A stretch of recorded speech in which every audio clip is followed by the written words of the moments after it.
भैया सही बतावे, जब भगवान लकड़ियां लेने गए, समिधा लेने गए, तो गुरु माँ ने सुदामा के हाथ में वो चने की पोटली दे दी कि भैया जब दोनों को भूख लगेगी ना तो दोनों मिल करके बांट करके खा लेना।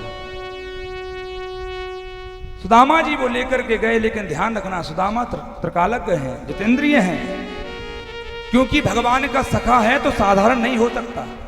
आप कल्पना करिए, जिसका बाल सखा बाल मित्र भगवान स्वयं हो, स्वयं नारायण हो, वो उसकी बुद्धि दूषित कैसे हो सकती है? सोचिए, क्या वो ऐसा काम कर सकता है कि अपने मित्र के भाग के चने खा सकता है?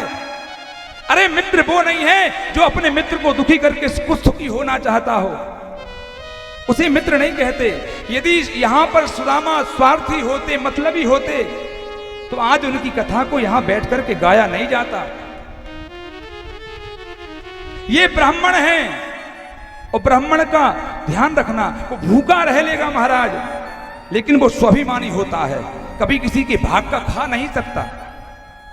आज भले ही लोग ब्राह्मण को किसी भी दृष्टि से देखें, लेकिन ब्राह्मण स्वाभिमानी होता है।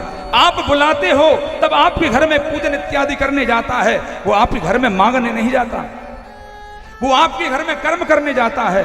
बहुत से लोग कहते हैं भैया हे ब्राह्मण देवता, जो दान हम दे रहे हैं उसको रख लो। भैया ध्यान रखना, उसने कर्म किया है, वो कोई भिखारी नहीं है आपके यहां मांगने का जो आप उसे दान दोगे। दान का मतलब क्या हो, दक्षिणा का मतलब क्या है? दान उसे कहते हैं कि आपके द्वार पर कोई जा रहा है, द्वार से निकल रहा है, आप रोकें, भैया रुक जाओ, मेरी इच्छा है, मेरी श्रद्धा है, मैं आपको कुछ देना चाहता हूं, तो आपकी मन के अनुसार, आपकी श्रद्धा के अनुसार आप उसे कुछ धन दे दें, कुछ अन्न दे दें, वो दान हुआ। आप 1 रुपये दे सकते हो, 10 रुपये दे सकते हो, ये आपके मन का भाव, आप दान दे सकते हो। लेकिन कोई भी ब्राह्मण आपके यहाँ कर्म करने आया है, भागवत गाने आया है, या सत्यनारायण कथा करने आया है, या अभिषेक करने आया है, उसने कर्म किया है और मेहनत का अधिकार तो उसे मिलना चाहिए।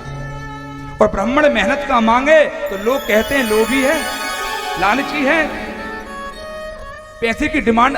अरे भैया एक मजदूर भी काम करने जाता है, आजकल तो 500 रुपये उसकी मजदूरी हो गई है, तो क्या एक ब्राह्मण आपके यहां सेवा करने आएगा, भगवान का भजन करने आएगा, उसकी दक्षिणा नहीं बनती?